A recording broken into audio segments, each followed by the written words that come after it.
हमें इस इक्वेशन को ज्योमेट्रिकली रिप्रेजेंट करना है इन टू वेरिएबल्स।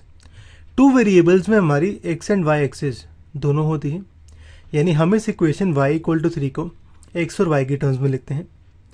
अब यहाँ पे हमारा y इक्वल टू 3 में कोई x की टर्म नहीं है। x की टर्म ऐड करने के लिए पहले मैं 0 ऐड करता हूँ इस इक्वेशन से और फिर 0 को मल्टीप्लाई कर देता हूँ x से, तो हमारी इक्वेशन कुछ ऐसे बन गई। अब इसको ज्योमेट्रिकली रिप्रेजेंट करने के लिए हमें ग्राफ बनाना पड़ेगा। ग्राफ के लिए हमें एटलीस्ट 2 पॉइंट चाहिए, तो हम यहाँ पे x की वैल्यू 0 पुट करके y की वैल्यू निकालते हैं और फिर उल्टा करते हैं। मैं x की वैल्यू 0 पुट करूँ तो ये आ जाएगा 0 into 0 plus y equal to 3, यानी 0 प्लस वाई इक्वल टू 3, यानी y की वैल्यू 3 आएगी। तो हमारा यहाँ पे 0,3 एक पॉइंट आ गया।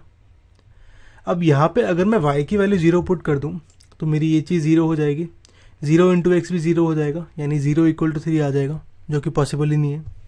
तो यहाँ पे हम y की वैल्यू की जगह x की वैल्यू डाल देते हैं।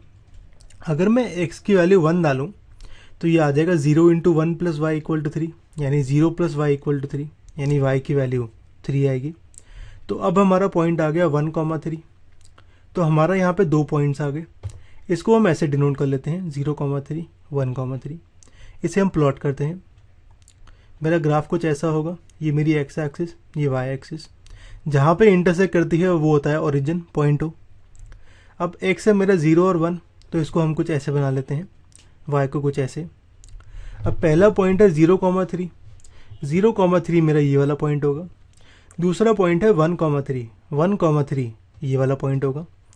अगर हम इन दोनों पॉइंट्स को ज्वाइन करके लाइन बनाएं तो मेरी लाइन कुछ ऐसे बनती है। तो यहाँ पे y इक्वल टू 3 मेरी एक लाइन होगी। तो हम कह सकते हैं इन टू वेरिएबल्स मेरा y इक्वल टू 3 एक लाइन है जो कि पैरेलल है x एक्सिस के, ये x एक्सिस के पैरेलल है।